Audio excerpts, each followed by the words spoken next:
¿por qué permite Dios el mal? ¿Por qué permite Dios el mal? La forma clásica de este argumento ha estado en controversia a través de toda la historia, y miren ustedes cómo la mente intelectual humana, sin la revelación de la Biblia, establece o postula estos, le podríamos llamar silogismos.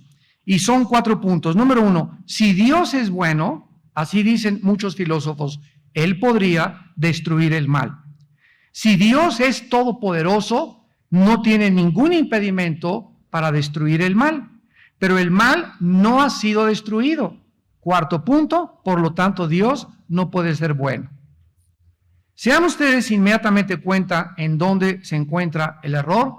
El error se encuentra en lo siguiente, en que desde nuestra perspectiva humana, nosotros no podemos ver en una inundación, en un accidente, en un cáncer, en una muerte, nada bueno. No podemos ver que haya un propósito detrás de lo que nosotros llamamos malo, que valga la pena que haya sucedido lo que sucedió. ¿Me van siguiendo? En otras palabras, cuando Jesucristo murió en la cruz, para hacer un poco de memoria en la última clase, las personas que estaban paradas al pie de la cruz, nadie pudo imaginarse que en ese desangramiento, su cara deshecha, en esas espinas, en esa tragedia, en esa culminación en la cual en la cruz del Calvario colgaba ese hombre, ¿quién podía decir esto es lo más maravilloso para la humanidad? Nadie lo pudo haber discernido, ni tampoco lo pudo haber deducido, porque en ese momento ellos no podían ver que detrás de esa crucifixión se encontraba toda la sabiduría de Dios. Entonces, el problema está en que nosotros no creemos que haya un propósito para el mal. Y como nosotros creemos que no hay un propósito detrás de las cosas que le llamamos malas, entonces nos queremos hacer más perfectos que Dios.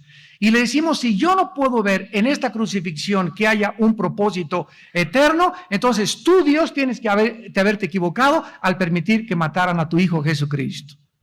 Y sin embargo, a través del tiempo, Dios nos ha abierto los ojos y 2000 años después nosotros, todos nosotros, le damos gracias a Dios por la muerte de Jesucristo. Bueno, vamos por orden. Vamos entonces a contestar 2 preguntas. ¿Por qué Dios no ha hecho nada para detener el mal? Número mal, el mal no puede ser destruido sin destruir juntamente la libertad. Número 1, esta es la primera respuesta. El mal no puede ser destruido sin destruir juntamente la libertad. Como dijimos en la clase pasada, lo voy a explicar. Todos nosotros tenemos una característica que es la más grande que Dios le ha otorgado al ser humano. Y esta se llama la libertad de poder escoger entre 2 caminos, entre el bien y entre el mal. Si los seres que Dios creó, desde Satanás, lo vimos en la clase pasada, los querubines, no hubieran tenido 2 cursos de acción y solamente hubieran tenido un curso de acción, no hubieran sido creados libres. Entonces, cuando Dios permite que la criatura pueda determinar y hacerse responsable de, Señor, te quiero amar libremente o rehúso amarte y me rebelo contigo, no se puede hablar de libertad. Si la libertad fuera destruida, la cual es la única manera de acabar con el mal, ¿verdad? Porque tú no puedes acabar con el mal si no hay libertad. O sea, si hay puro bien, pues no tienes con qué acabar, porque no vas a acabar con el bien. Pero si tú tienes los 2 caminos y eres libre para escoger el bien y el mal, necesitas ser libre para acabar con el mal. Entonces, si nosotros somos seres libres y queremos acabar con el mal, destruiríamos la misma libertad. Si la libertad fuera destruida, la cual es la única manera de acabar con el mal, esta sola acción sería mala por sí sola. ¿Por qué? Porque le quitaría a la criatura la más grande característica y el más grande bien que poseen, la libertad. Entonces, destruir el mal sería una acción mala. Miren cómo nos la voltea Dios. Si el mal tiene que ser vencido, tenemos que hablar de vencerlo y no destruirlo. Dice en Romanos, vamos a Romanos capítulo 12, y vean ustedes la forma de afrontar el mal bíblicamente. Aquí está hablando acerca de la venganza, y esto solo los cristianos lo pueden comprender. Romanos 12, versículo 17 en adelante. Dice Romanos 12, 17, no paguéis a nadie mal por mal, procuren lo bueno delante de todos los hombres. Comienza diciéndonos Dios, si alguien te hace algo malo, ¿qué es algo malo? Nosotros llamamos malo a hablaron mal de mi nombre, me calumniaron, hirieron mi reputación, no es cierto lo que dijeron de mí, me poncharon las llantas de mi carro, cualquier cosa que nosotros recibamos como una acción equivocada de la gente, Dios nos manda no responder nunca de la misma manera. Vamos a partir de esa base y vamos a ver la razón que se encuentra detrás de esta sabiduría de Dios.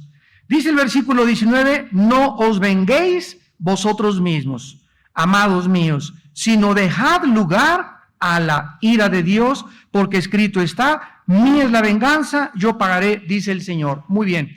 Dios me dice, mira Armando, esa persona que te hizo ese mal, esa persona que te insultó, esa persona que te ponchó las llantas, etcétera, etcétera, tú no le pagues con la misma moneda, ya no te vuelvo a hablar, eres esto, eres el otro. Déjame, dice Dios. Ahora, primero me pregunta Dios, ¿crees en mí? Porque ahí parte todo, ¿verdad? ¿Crees en mí? Sí, Señor. Bueno, si tú crees en mí, déjame decirte, yo soy el que le voy a pagar a esa persona. Si tú intervienes y tú te vengas, dice Dios, entonces me amarras las manos y yo ya no puedo intervenir. Y va a pasar dos cosas. Una, en tu venganza se te va a pasar la mano. O dos, no le vas a dar el justo pago. Porque es imposible que le paguemos exactamente como lo que nos hizo. Entonces, si dejamos que Dios se vengue y Él intervenga en la vida de nuestros enemigos, Dios es absolutamente justo y Él sabe, solo Él sabe el escarmiento que esa persona necesita. Entonces, ¿qué es la fe? La fe es vivir en la vida sin rencor a nadie, sin amargura contra nadie, porque creo que Dios es el que está abogando a mi causa, ninguna arma forjada contra mí prosperará, suya es la venganza, dice el Señor, y mi paciencia se va a crecer y a madurar, mientras yo espero que Dios tome acción de mis enemigos. Por eso un cristiano amargado es un cristiano derrotado por el mal. El mal lo derrotó. Y cuando el mal te derrota, es porque no usaste las armas de la luz para contrarrestarlo. Entonces, si alguien te hace mal o te dejó tu esposo o tu novio se fue con otra y tú te amargas, ¿qué estás haciendo? Estás guardando veneno y estás diciendo, Dios mío, estoy frustrado. ¿Por qué? Porque yo quería que fuera para mí mi Panchita y yo quería que Chencho fuera para mí y yo quería esta casa y no es justo que mi esposo nos haya hecho esto y no es justo que mi padre nos haya hecho esto. Tú estás en ese momento tratando de combatir las circunstancias y estás enfrentándote con un dilema que escribió hace muchos años Demóstenes, un gran filósofo griego, y él dijo en esta frase, es inútil irritarse contra las circunstancias porque éstas permanecen impasibles ante vuestra cólera. O sea, es inútil que te irrites contra las cosas que son adversas porque tu enojo y tu amargura no van a hacer que cambien las cosas. Al contrario, tú te vas a autodestruir. Por eso, dentro de la vida cristiana, no puede existir el rencor ni la amargura contra nadie. Ahora vean aquí en el versículo 20, y dice Dios que si tu enemigo tiene hambre, dale de comer. Si tiene sed, dale de beber, porque haciendo estas cosas, ¿qué sucede? Ascuas de fuego amontonará sobre su cabeza. O sea, Dios me dice, bueno, Armando, ya te insultaron, ya sé que esa persona te insultó, y no solamente, no te digo nada. No, nos dice Dios, no solamente no guardes rencor, sino trata de ir con esa persona y hacerle un favor. Porque hasta que no la fe tiene obras, es muerta. Entonces, si tu vecina anoche hizo un ruedazo y hasta las 4 no te dejaron dormir y estás que les quieres apretar el cogote a todos ahí junto a tu casa, etcétera, etcétera, hazle un pastel, vecina, anoche no nos dejaron dormir, pero es una cosa, queremos decirle que les amamos. Les traigo un pastel, ella le va a dar el soponcio, no vas a saber qué hacer, la vas a sacar totalmente, le vas a mover el tapete, como dicen los jóvenes, pero el momento que hacemos esto, en el momento que le demostramos de alguna manera a la persona que sabemos que nos odia una manifestación de nuestro amor, en ese instante comienza su juicio. Es lo que significa ascuas de fuego. En ese momento es cuando Dios ve y dice, esta acción es la que me pone a mí en acción. Porque si algo hace que Dios entre al escenario humano a actuar, es la fe. Y sin fe es imposible agradar a Dios. Y dice el versículo 21, no seas vencido de lo malo, sino vence. Aquí está cómo el mal, no podemos destruir el mal. Se nos manda vencer el mal nada más. O sea, esta es la guerra de los siglos, la guerra cósmica desde que hubo la rebelión en el cielo, una lucha entre el bien y entre el mal, donde al final Dios demostrará que es más poderoso el bien que el mal. Entonces, si alguien me hace algo y yo le contesto de la misma manera, tu esposo te dio una cachetada o te hizo algo y tú vas y le das un cacerolazo, o no le haces ya el desayuno, etcétera, etcétera, le estás pagando con la misma moneda. Entonces, en ese momento, tú estás siendo derrotada. Porque la única manera de vencer el mal es con el bien. Y esto es lo que hace que nosotros podamos comprender que nuestras armas no son carnales, sino poderosas en el Señor para la destrucción de fortalezas. Entonces, nosotros tenemos que comprender en esta mañana, en esta tarde, ¿verdad?, que si el mal tiene que ser derrotado, tenemos que hablar acerca de vencerlo y no de destruirlo. Ahora, en segundo lugar, el hecho de que el mal no está siendo actualmente destruido no significa que nunca lo será. El problema está en que nosotros quisiéramos ya hoy que agarren al diablo y que lo ahorquen y que acaben con todos los malos. Una vez en un elevador en un hotel, una persona me abordó y me dice, oiga, quería preguntarle, ¿por qué Dios no acaba con el mal de una vez por todas? Si Él es todopoderoso. Yo me volteé y le dije, porque comenzaría con usted. Así que dele gracias a Dios que no ha sucedido esto. Y miren, esto es lo que dice 2 de Pedro 3:9, precisamente. Así que esas personas que te dicen, ¿por qué Dios no acaba con esto? ¿Y por qué? Porque comenzaría contigo. Dice 2 de Pedro 3:9, el Señor no retarda su promesa. El problema es que nosotros somos impacientes, sino que, según algunos, la tienen por tardanza, sino que es paciente. Ah, sí, Dios es paciente y nosotros somos impacientes. Ese es el problema. Dios es paciente para con nosotros, no queriendo que ninguno perezca, sino que todos procedan al arrepentimiento. ¿Qué es lo que hace que Jesucristo todavía no venga y acabe con el mal y se acaben todas las injusticias? Que quedan millones de seres humanos aún que necesitan ser salvados. Y si tú eres un cristiano que estás, ¿por qué no acabas con el mal? ¿Y por qué pasó esto y por qué aquello? ¿Por qué no cooperas con Dios en que esto se acelere predicando el Evangelio de Jesucristo? O ayudando a que el Evangelio sea propagado al mundo entero. Una de las cosas que va a hacer que Cristo acelere su venida es la predicación del Evangelio en el mundo entero. Nosotros le damos a Dios y no sabemos cómo darle gracias a Dios por el privilegio que nos ha dado de estar ya en 52 países en la televisión. Tenemos una audiencia de 47 millones de personas a la semana, viéndonos a través de la televisión, en todo el mundo, menos en la China. Estamos en Siria, en Israel, en DirecTV de costa a costa en Estados Unidos, en Telecable en 26 estados de la República, en todo Iberoamérica, en Madrid, en España, en Italia, en Florencia. Estamos en Francia siendo traducidos simultáneamente y todo esto lo ha hecho Dios. Y bueno, recibimos, no se imaginan, 150, 200 correos electrónicos cada 2 o 3 días de Chile, de Argentina, de Ecuador, de las Islas Canarias, de Miami, de Estados Unidos, y todos, o el 80% de los correos que recibimos de tanta gente que ve nuestros programas de televisión son preguntando cosas de la Biblia. ¿Por qué esto? ¿Por qué aquello? O sea, los cristianos están muriendo de hambre en el mundo de la palabra. No hay enseñanza de la palabra de Dios. Hay herejías, vientos de doctrinas, cosas horribles. Les voy a dar un ejemplo. Nos llegó un correo anoche y mi esposa me lo leyó. Me dice, mira, este viene de Puerto Rico, Armando, y mira lo que dice.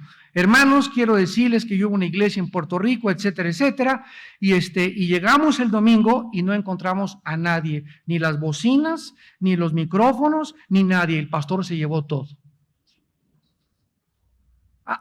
Estas situaciones están sucediendo en el mundo.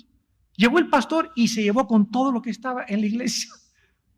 O sea, levantó una iglesia por 8 o 10 meses y compró y le sacó dinero a la gente, y ya que compró todo, ¿verdad? Y lo puso a su nombre también los terrenos, agarró y se llevó todo. Esto está pasando en el mundo que se dice cristiano. Y no nos sorprendamos, porque Cristo dijo que los engañadores irían de mal en peor y habría falsos profetas, como hubo en el Antiguo Testamento, falsos profetas. Por eso vivimos tiempos peligrosos donde tú necesitas saber a dónde caes, con qué iglesia estás. Necesitas discernimiento para poder evaluar, y cualquier persona que nace de la noche a la mañana y ya soy pastor, etcétera, etcétera, ten cuidado de él. Porque un pastor no se hace el vapor, tiene que tener una trayectoria, tiene que tener cobertura de hombres maduros, de líderes que lo hayan visto, que lo hayan experimentado, tiene que ser probado con las mujeres, con el dinero, con el orgullo y con la popularidad. Son años para que una persona se convierta en un siervo de Dios. Pero este es el tiempo de que todo es microondas, café instantáneo, sopa marucha instantánea, pastores instantáneos. Vean Apocalipsis 11. Entonces, el hecho de que el mal no sea destruido ahora no significa que nunca lo será. Y lo estamos viendo en estos pasajes. Dice Apocalipsis 11, 16 al 18... Y los 24 ancianos que estaban sentados delante de Dios en sus tronos, se postraron sobre sus rostros y adoraron a Dios, y diciendo, te damos gracias, Señor, Dios Todopoderoso, el que eres y que eras y que has de venir, porque has tomado tu gran poder y has reinado. Y se airaron las naciones, y tu ira ha venido, y el tiempo de juzgar a los muertos, y de dar el galardón a tus siervos los profetas, a los santos y a los que temen tu nombre, a los pequeños y a los grandes, y de destruir a los que destruyen la tierra. Así es, el libro de Apocalipsis nos revela claramente que se acerca el tiempo en el que Dios juzgará a los vivos y a los muertos, donde Dios juzgará a unos a la izquierda, a las ovejas a la derecha, y les dará recompensas.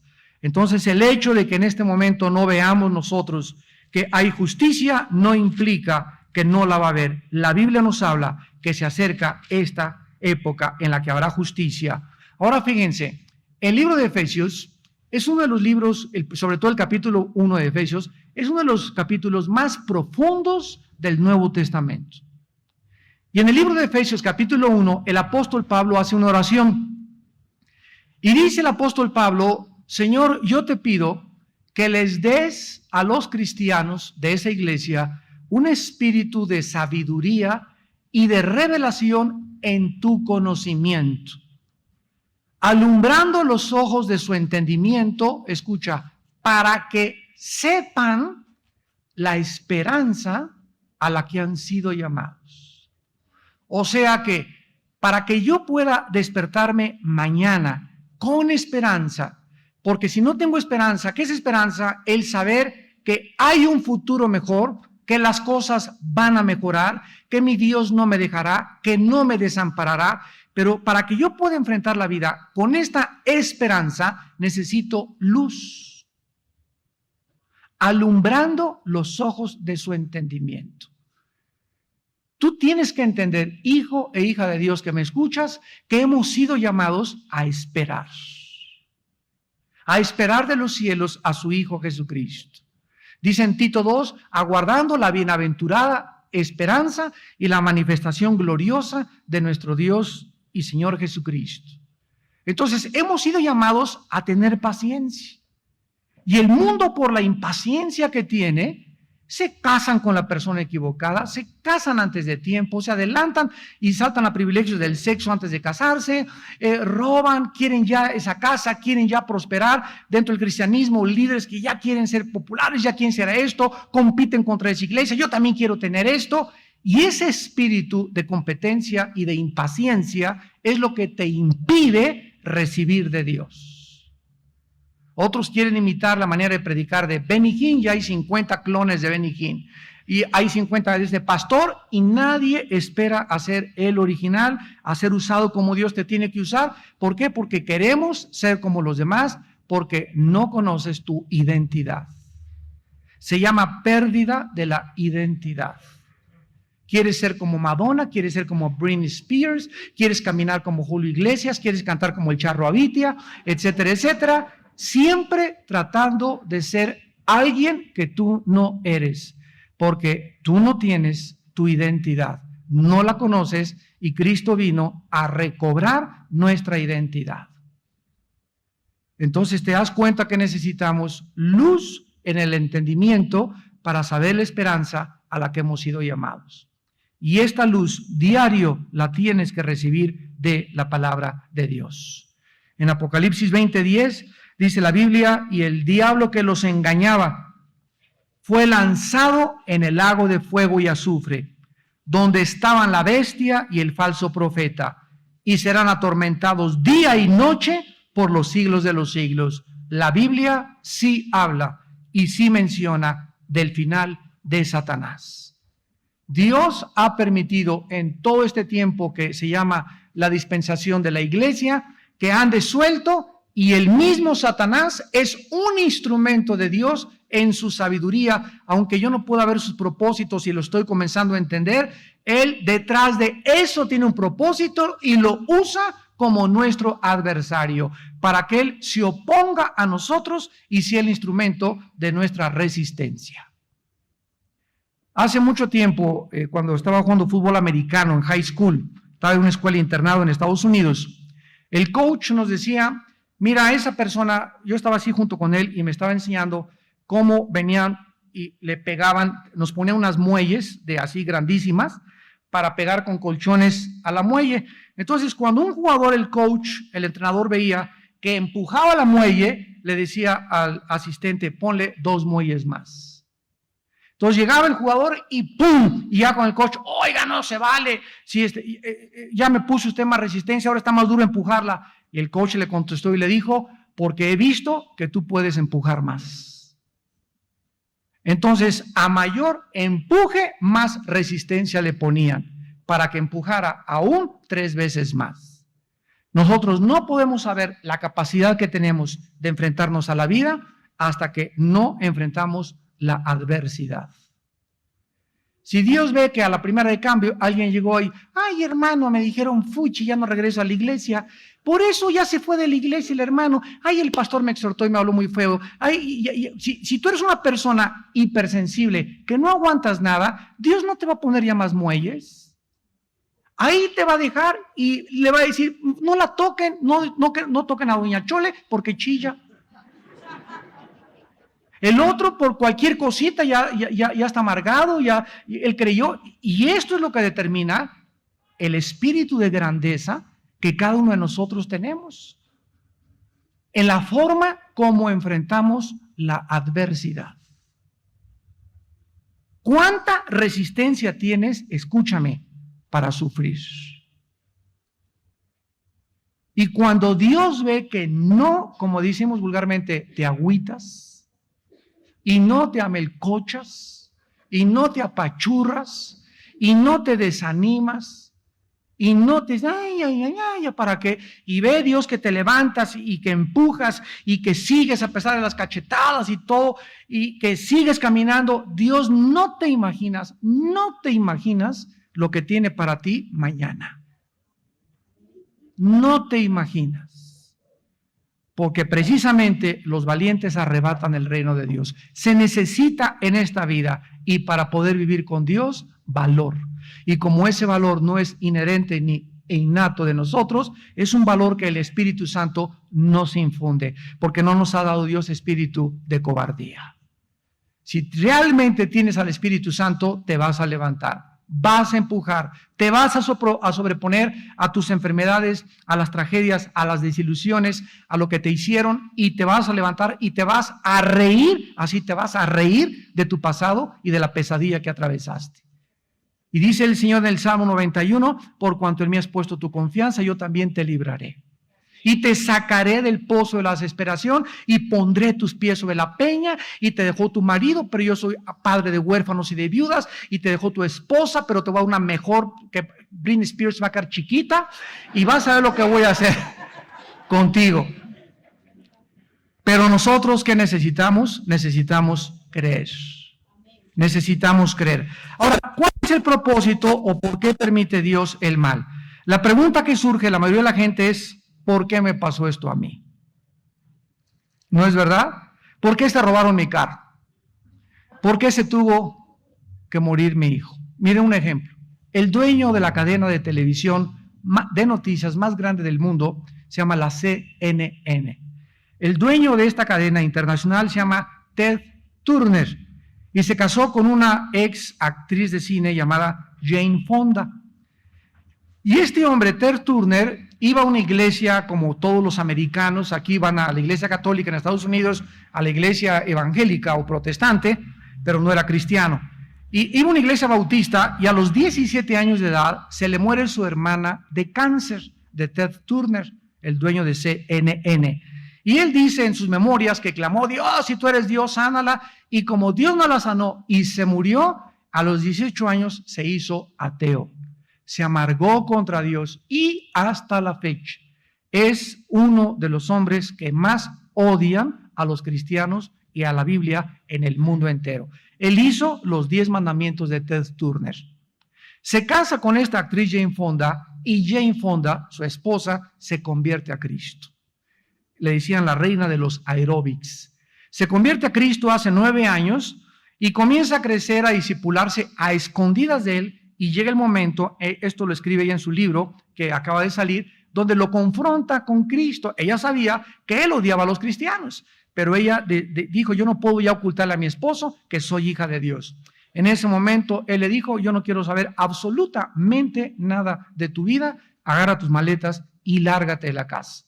Y entonces aceleró el divorcio y se divorciaron, y ella en su libro escribe, estuve casada con un hombre, fueron como 10 años los que estuvo casada con él, con el hombre más rico del mundo, un hombre que tiene lo que él quiere, cualquier sueño, cualquier deseo, lo tiene por su influencia y su poder. Sin embargo, nunca, dice Jane Fonda, he conocido un hombre más vacío, más confundido, más amargado y más infeliz que Ted Turner. Y ahí está todo el libro de Eclesiastés escrito hace 3000 años.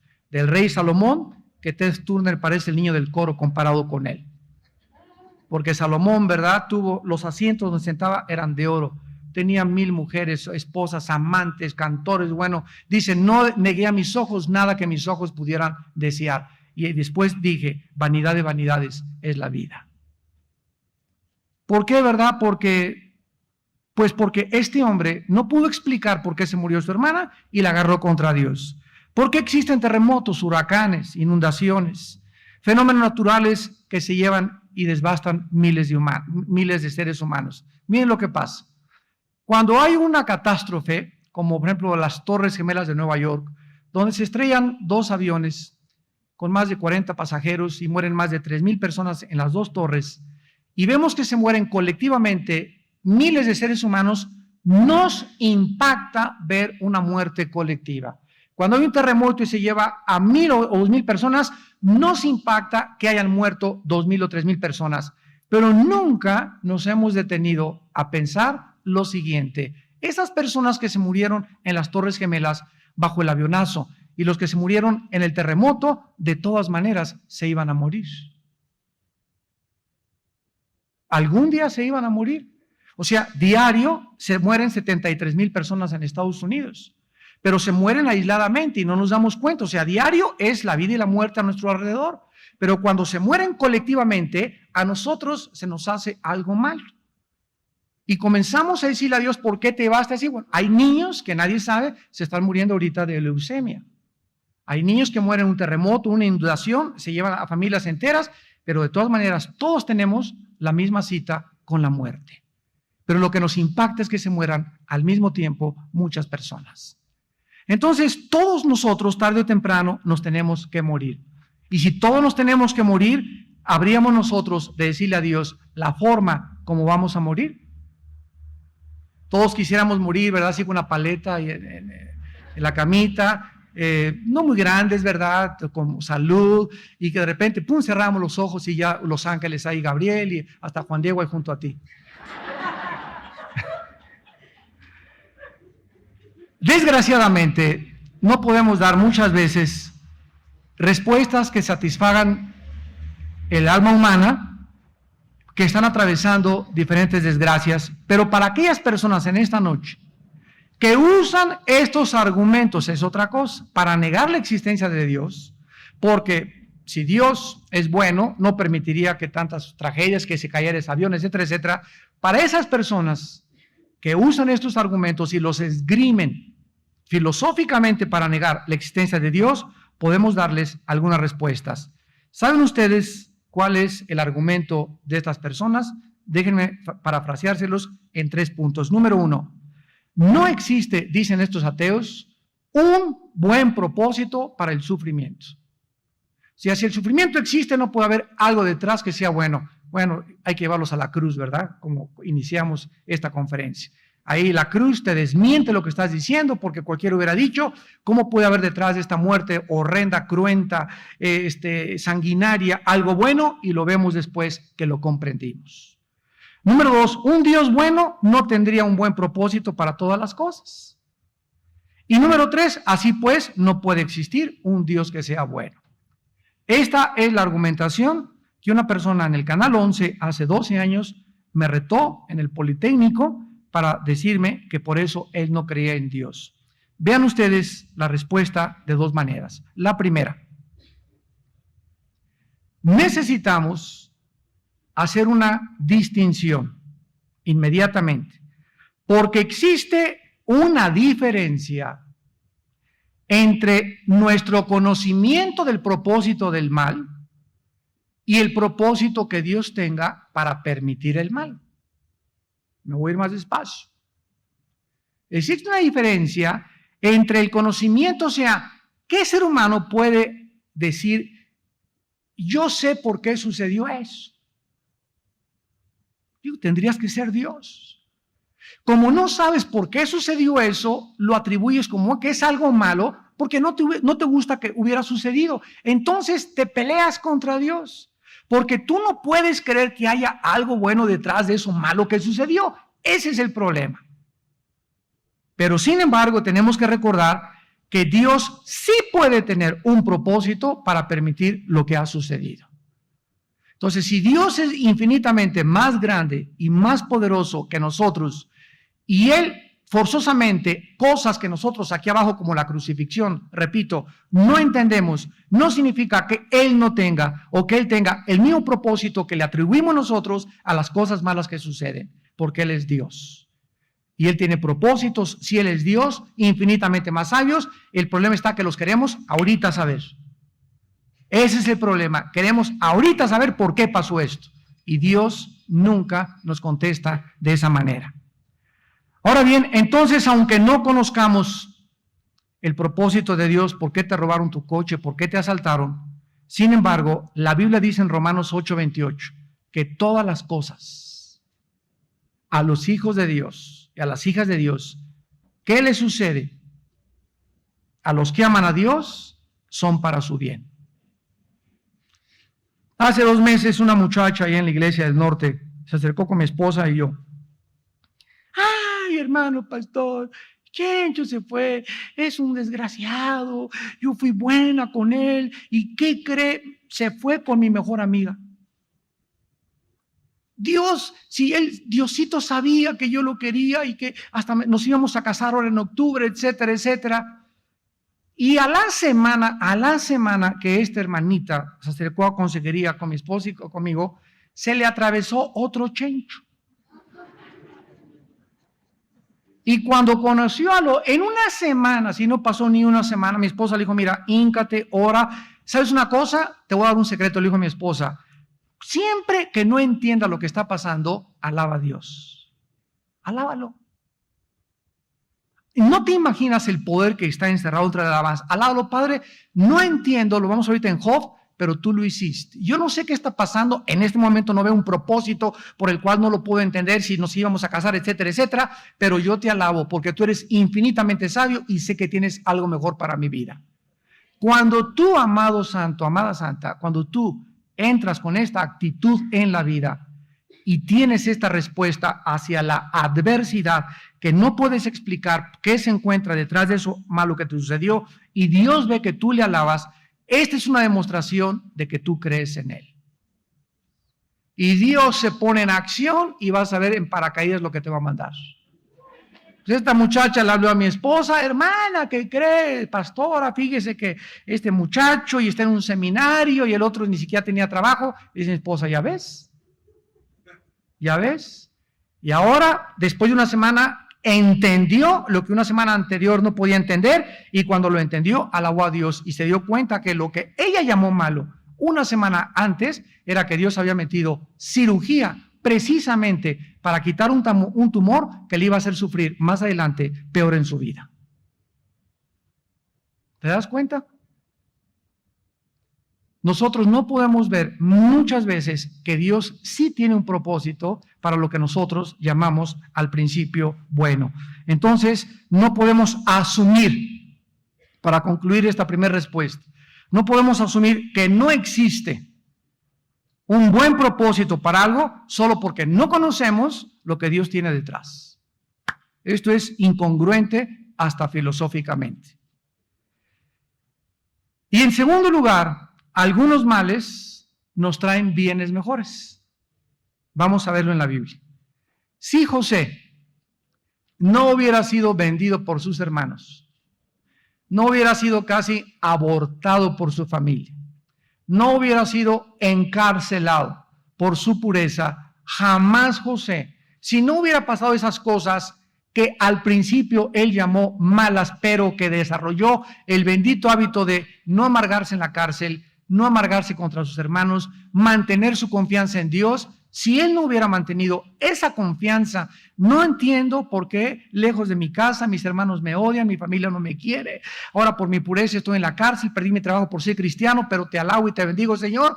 Después de que pasó todas estas cosas, entre comillas, malas, todas esas cosas que eran malas, eran el programa de Dios para que él se convirtiera en el gobernador de Egipto y toda su familia pudiera entrar a Egipto, trabajar en Egipto y servir al faraón.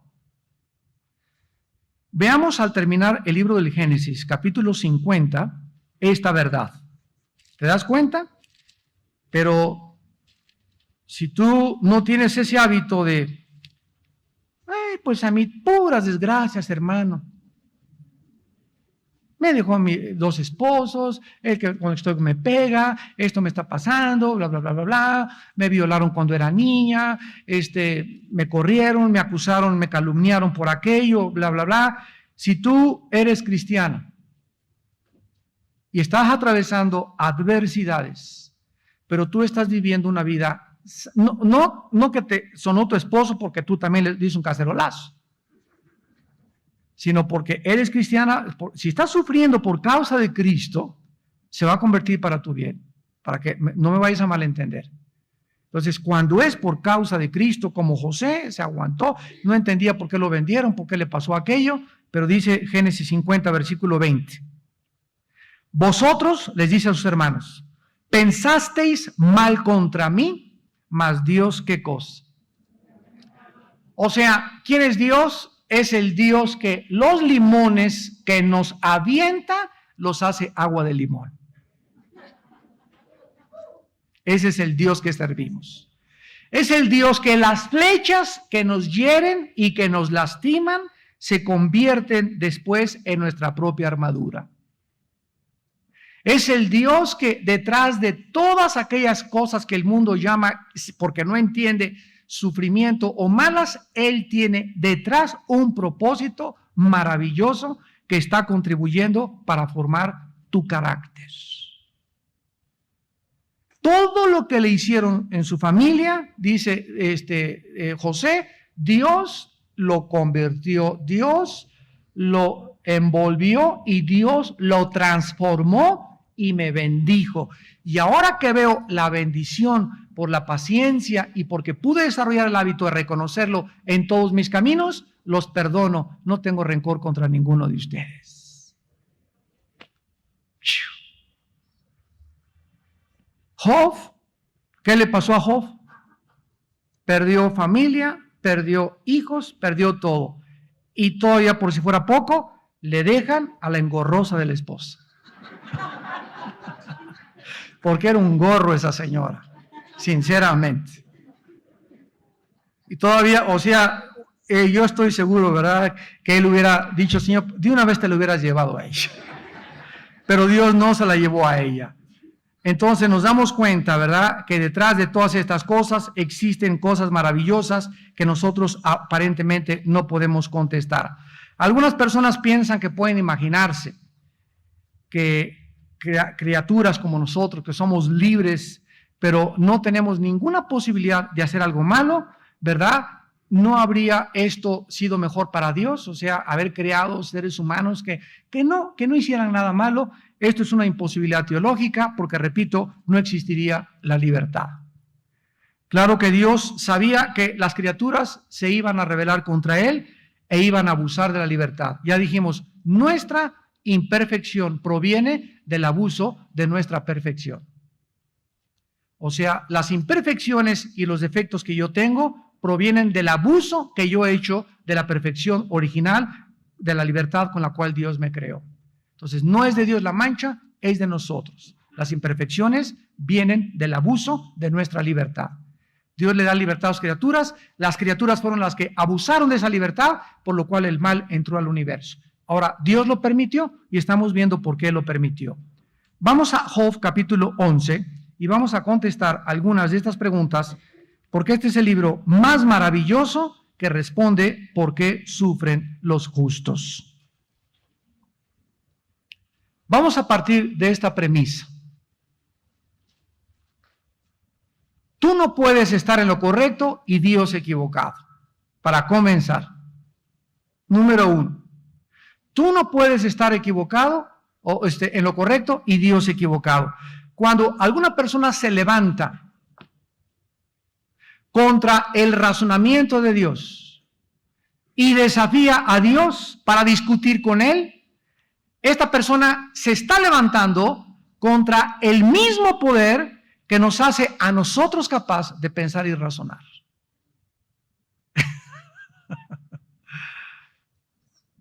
En el 2005 lo vas a entender.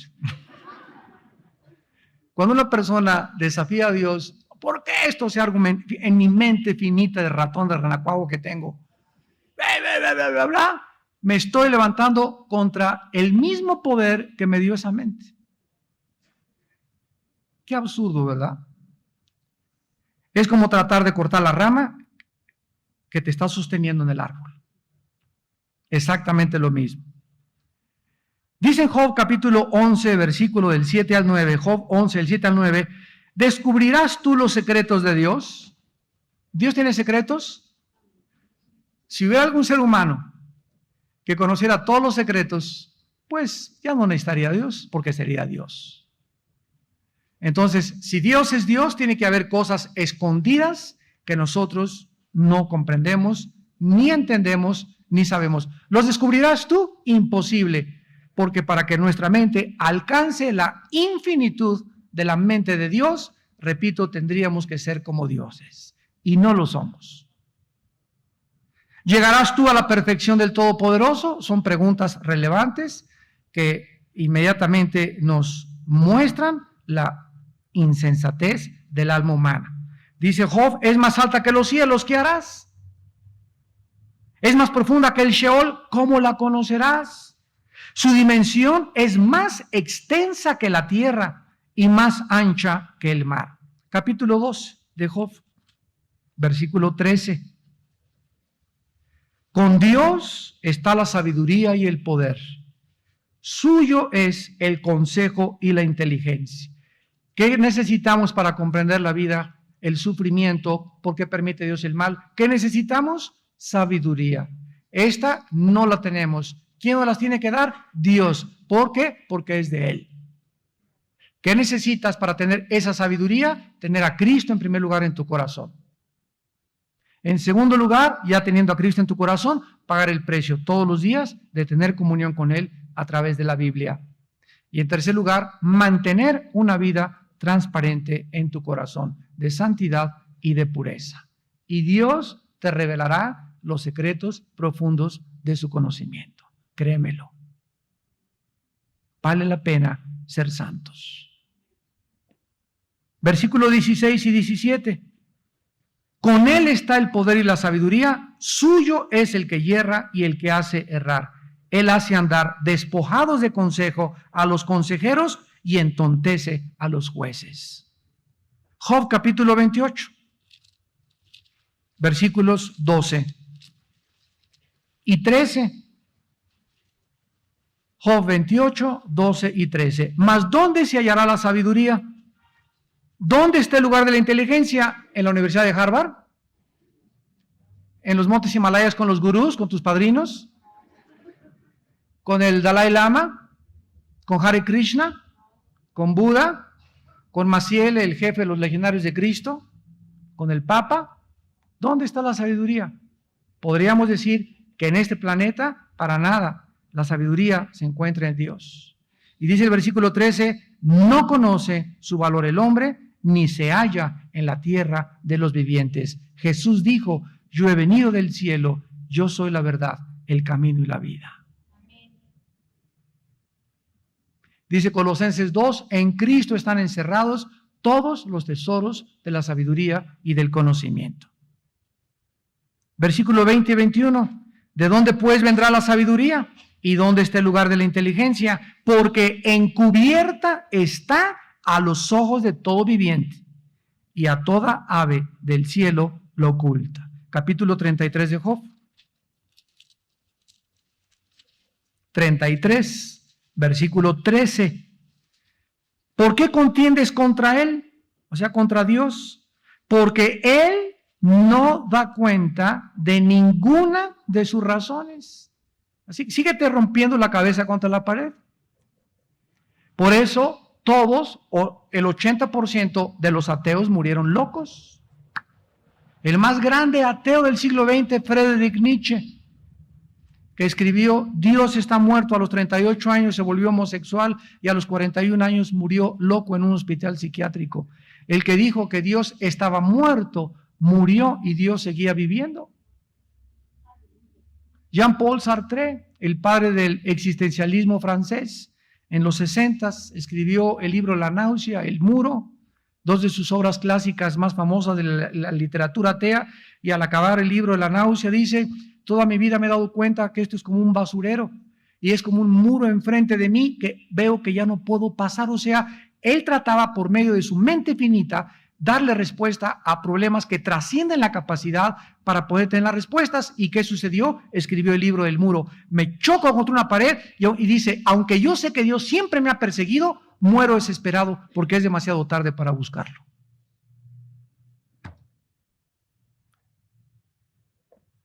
La estupidez de creer que por nuestra mente, proposiciones filosóficas, razonamientos, vamos a contender contra Dios y nosotros lo vamos a entender. Job 36, 22 al 23. He aquí que Dios es excelso en su poder.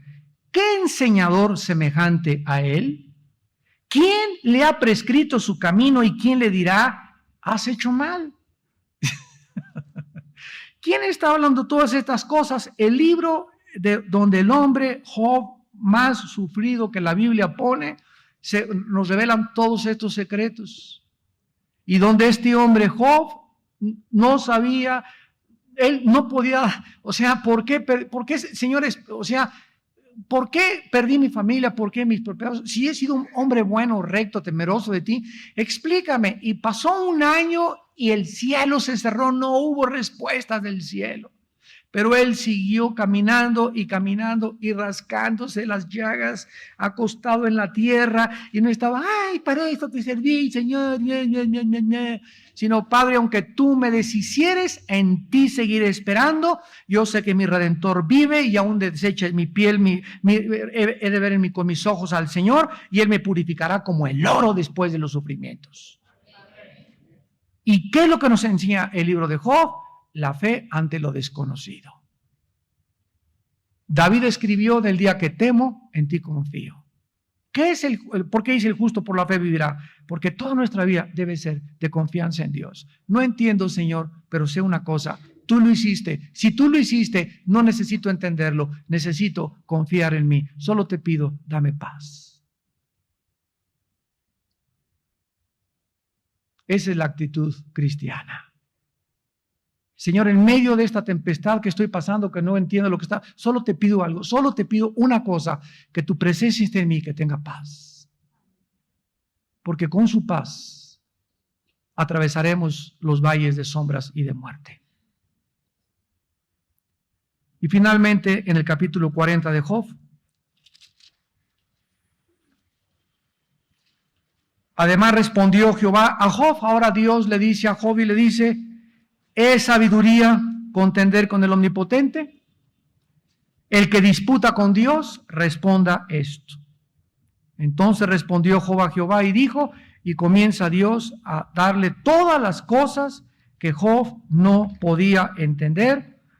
Y en el capítulo 42, versículo 2, le dice Job al acabar su vida a Dios, al acabar sus sufrimientos: yo conozco que todo lo puedes y que no hay pensamiento que se esconda de ti.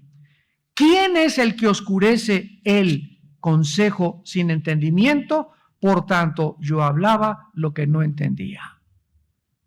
Cosas demasiado maravillosas para mí que yo no comprendía. Este es el resumen de la historia humana. Los filósofos y los ateos hablan y hablan en la televisión, en los libros, cosas que ni ellos entienden, tratando de competir y de retar y decirle a Dios: te equivocaste en todo lo que hiciste, porque si yo hubiera me sentado en tu trono y si me das chance y eso, Dios, yo tengo mejor sabiduría para arreglar el mundo mejor que tú. Se creen mejores, más buenos y más misericordiosos que Dios, porque no saben lo que están diciendo. Por eso dice la Biblia que cuando nosotros confiamos en el Señor es fortaleza en el tiempo de nuestra angustia. Oremos.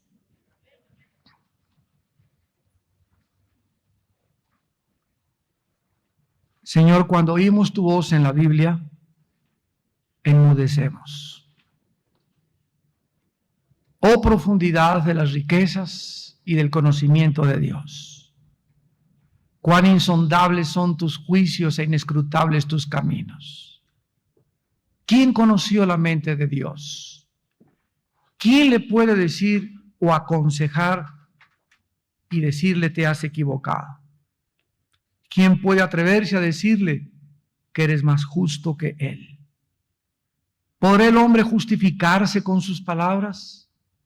¿Podrá el hombre inmundo, en pecado y con su mente entenebrecida, encontrar la sabiduría de Dios? No podrá si Dios no nos la revela. Pero nosotros nos ha revelado el Espíritu, porque el Espíritu todo lo escudriña, aún lo profundo de Dios. Y cuando tenemos paciencia en la vida y amamos a Dios con todo nuestro corazón y nos santificamos cada día más y nos limpiamos de contaminación de carne y de espíritu, perfeccionando la santidad en el temor de Dios, Dios abrirá las puertas de nuestro entendimiento. Torrentes y ríos de conocimiento y de luz entrarán a nuestra mente y a nuestro corazón. Ríos de agua viva de gozo y de seguridad y de esperanza habrá en nuestra alma para seguir viviendo para el Hijo de Dios. Oh Dios, qué grande eres. Si pudiésemos contar tus maravillas, no habría número para determinarlas. Tú conoces nuestros pensamientos aún de lejos. Los pelos de nuestra cabeza están contados. Tú sabes cuántos granos de arena hay en el mar y el nombre de los billones de estrellas que existen en tu universo. Tú eres muy grande.